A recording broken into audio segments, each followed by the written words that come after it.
That was the only word my diagnostic module could find.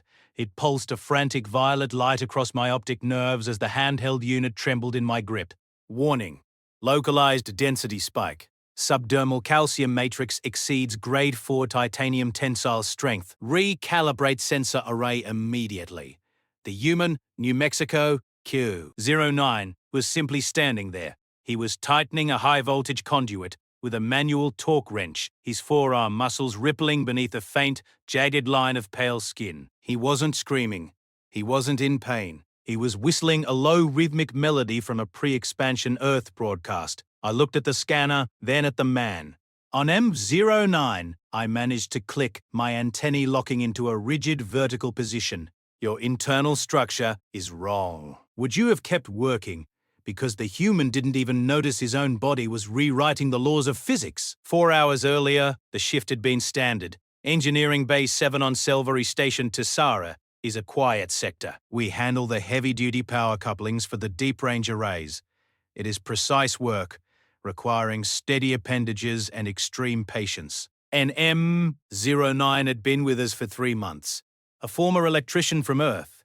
He was efficient, professional, and entirely unremarkable. My species, the Selvari, prides itself on structural integrity. Our bones are hollow, optimized for low-gravity environments, with a density range of 0.3 to 0.6 grams per cubic centimeter. We are built for math, not impact. NM09 was a curiosity, a death welder assigned to a civilian post because he was good with his hands. The human sat at the break table, his primary manipulator wrapped around a heavy ceramic-lined thermos. The container was filled with a caffeinated liquid at 92 degrees Celsius. Any Selvari who gripped that vessel without thermal shielding would suffer third-degree dermal necrosis within seconds.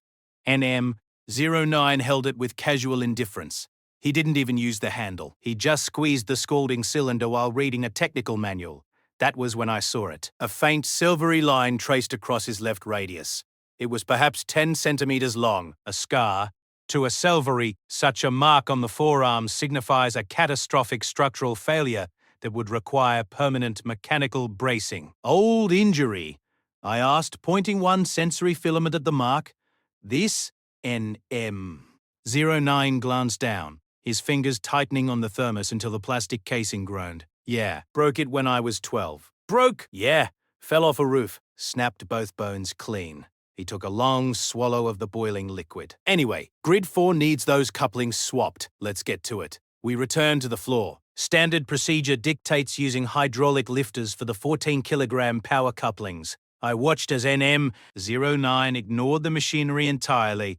He reached down and hoisted the massive component with his left arm, the very limb he claimed had been snapped in two. He winced, only once. It was a brief flicker of pressure across his brow that disappeared as quickly as it arrived. Then, he adjusted his grip and braced the weight against his chest with a terrifying ease. Diagnostic check initiated, atmospheric interference suspected.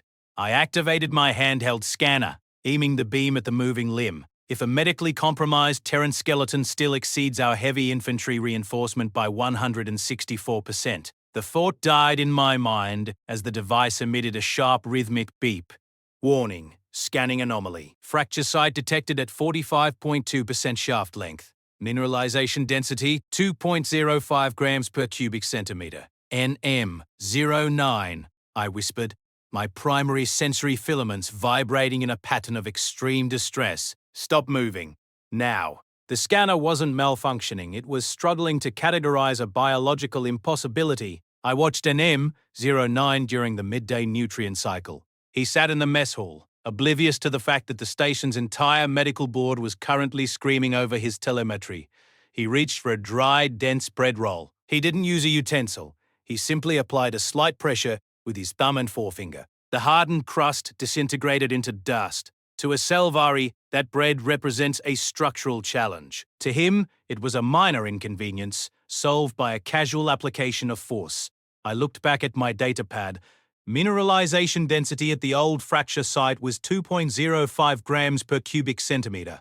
The surrounding healthy bone was already dense by galactic standards, but the break site had been replaced by something far more resilient. This is the horror of fracture callus formation. which meant every kinetic anti-personnel round currently loaded in the Ascending Light's armory wasn't a lethal deterrent, it was simply, that brings us back to the moment the diagnostic module signaled its surrender. Recalibrate, it begged. I finally understood why the human didn't fear the heavy lifting in Bay 7. The scan of his radius confirmed a 6% tensile strength increase at the fracture site compared to the bone that had never been damaged. His body had sensed a failure and rebuilt the bridge out of stronger alloys. This wasn't a repair, it was a biological retrofit. I realized with terrifying absolute clarity that we were about to conduct aggressive joint military combat exercises with a predatory species our ship's advanced kinetic weapons could not physically harm, meaning this particular human officer, with his history of childhood falls,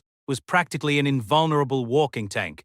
Every Selvari engineer in the bay had stopped working. We were watching a man who profits from his own destruction. If you shoot a human and they survive, they simply return with armor plating where there used to be skin. And M09 noticed my rigid stance. He saw the scanner glowing a violent, alarm-state crimson. He set down his torque wrench and walked over, his heavy boots thudding against the deck, plating like a rhythm of doom. He looked at the 3D projection of his own forearm. He saw the thick, dense knot of calcium that marked his 12-year-old mistake. He didn't see a strategic threat. He didn't see an evolutionary middle finger to every other species in the quadrant. He just saw a successful recovery. He gave me a thumbs up, a gesture we now know means the predator is satisfied, good as new. The final report was routed directly to High Command.